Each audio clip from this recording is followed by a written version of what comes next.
누군가에게 교과서와 같은 존재로 인식되는 건 매우 긍정적인 일입니다. 어딘가에서 선두를 달리고 있고 모범을 보이는 존재이기 때문이죠. 그런데 그런 존재가 바로 한국이라는 사실 알고 계셨나요? 한국이라는 나라는 캄보디아, 필리핀, 미얀마, 라오스와 같은 동남아시아 국가들에게 경제 성장에 있어서 교과서와 같은 존재로 인식되고 있다고 하는데요. 우리도 그들과 같은 개발도상국 시절이 있었는데 이제는 그들이 우러러보는 선망의 대상이 되었다는 점이 참 신기하기만 합니다. 그래서인지 해외 커뮤니티에서 종종 우리도 한국처럼 될 수 없을까요? 하는 글들이 올라오곤 하는데요. 한국은 어떻게 한 세대 만에 경제 순위 130위에서 세계 11위가 될 수 있던 거지? 베트남도 머지않아 곧 한국처럼 될 수 있지 않을까? 실제로 대다수 개발도상국 국민들이 남긴 글이죠. 이런 글들이 올라오는 이유는 몇 년 사이 동남아시아 국가들의 경제 성장률이 성장하면서 자신감이 가득 찼기 때문인데요. 2019년 기준 캄보디아의 경우 7년간 연평균 7%의 성장률을 보였으며 라오스는 10년간 7.7% 그리고 필리핀은 5년간 연 6% 후반대 성장률을 보였습니다.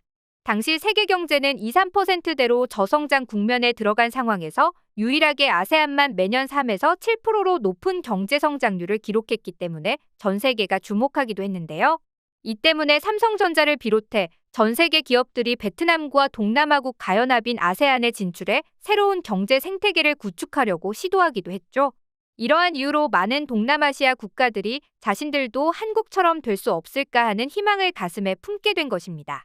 하지만 해당 글에 달린 해외 네티즌의 반응은 다소 충격을 안겨주었는데요. 개발도상국이 발전할 수는 있겠지. 하지만 한국처럼 짧은 시간 안에 수직으로 급성장을 할 수 있는 나라는 이 지구에 어떤 나라도 존재하지 않아.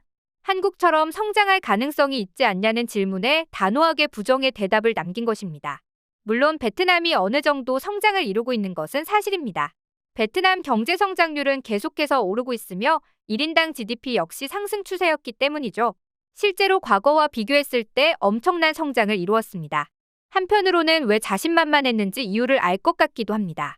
게다가 베트남 몇몇 네티즌들은 영토 크기나 노동력 등 다양한 요소를 고려해보니 향후 20년 안에 자신들이 한국을 따라잡을 것이라고 생각할 수 있었던 것인데요.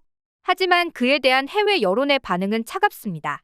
일반적인 외국인 시선에서 한국은 그야말로 범접할 수 없는 초대박 성장이었기 때문에 아무리 그래도 따라올 수 있는 수준이 아니라는 것입니다. 실제로 1972년 우리나라 국내 총생산 GDP는 108억 달러에 불과했는데요. 약 10년 후인 1985년엔 무려 10배에 달하는 금액인 1002억에 돌파합니다. 이후 2006년엔 1조 110억에 도달했고 1조 달러를 돌파한 뒤에도 대한민국은 계속해서 엄청난 경제 성장을 보이고 있습니다. 아무리 생각해도 어떻게 10년 만에 108억에서 1002억까지 뛸 수가 있는 건지 정말 괴물 같은 성장이 아닐까 싶은데요. 외국인들이 쌀쌀맞은 반응을 보이는 것은 베트남의 성장이 이 정도 수준에 전혀 미치지 못하고 있기 때문입니다. 심지어 베트남 경제가 최근에는 불황에 빠져들고 있기까지 한데요. 2023년 1분기 베트남 GDP 성장은 3.32%로 매우 낮은 수치에 위치합니다. 산업과 건설 부문 그리고 주문 감소로 인해 마이너스 성장을 한 건데요. 최근 12년을 비교해봤을 때 두 번째로 낮은 수치로 가장 낮은 성장률이었을 때는 팬데믹이 발생했던 2020년이라는 것을 고려한다면 지금 상황이 얼마나 불황인지 알 수 있죠. 총교역액 역시 전년 대비 13.3%나 감소했습니다. 수출과 수입 모두 약 10%가량 감소했기 때문인데요. 베트남 정부는 GDP 성장 목표가 6.5%라고 밝혔지만 아직 턱없이 부족합니다. 이와 달리 일명 한강의 기적을 이루면서 세계 그 어느 곳에서도 볼 수 없었던 유례없는 초고속 성장이라는 결과를 일구어낸 대한민국. 정말이지 자랑스럽지 않을 수가 없습니다. 한국은 그렇다면 베트남을 비롯한 여러 동남아시아 국가들처럼 영토가 넓지도 않고 천연 자원도 없었는데 어떻게 발전을 할 수 있었던 것일까요? 그들이 주장에는 여러 가지가 있지만 외국인들의 시선에서는 그 어떤 나라가 아무리 한국보다 넓은 영토나 천연 자원을 가지고 있다 하더라도 절대 한국이 될 수 없다고 주장하는 가장 큰 이유는 바로 한국인 그 자체가 아니기 때문이라고 말합니다. 도대체 이 말의 뜻은 무엇일까요? 외국인들은 한국을 롤모델로 삼고 있는 개발도상국의 경우 한국이 어떤 산업의 개발을 통해서 지금의 성공을 이루었는지만 집중하고 있다는 것이 큰 문제라고 합니다. 성공의 이유를 분석하는 것은 지극히 정상이라는 생각이 드는데요. 그러나 그들은 베트남이 핵심을 잘못 짚었다고 주장합니다. 바로 성장 그 이면에 숨어있는 한국인들의 피땀 어린 노력과 희생을 절대 보지 못하고 있다는 것이죠. 이것이 베트남이 절대 우리나라를 따라잡을 수 없는 이유였죠. 한국이 급성장을 하는 동안 우리와 일한 외국인들은 알고 있습니다. 한국인이라는 민족이 얼마나 끈기 있고 경제 성장을 이뤄내기 위해 지금은 상상할 수 없을 정도로 무서운 노력을 했는지 말입니다. 아마 현대인들에게 이것을 시도하라고 하면 그 누구도 쉽사리 나서지 못할 것입니다. 심지어 당시 함께 일했던 외국인 세대는 그 어마어마한 광경을 직접 두 눈으로 목격했기 때문에 이런 반응을 보일 수밖에 없는 것이죠. 아마 그들의 입장에선 베트남이 한국을 따라잡는다는 주장이 기가 차고 얼토당토하는 소리로밖에 들리지 않을 것입니다. 한 외국인은 한국인들이 지금의 성장을 위해 얼마나 믿을 수 없는 노력과 희생을 했는지에 대해 자세히 설명해주기도 했습니다.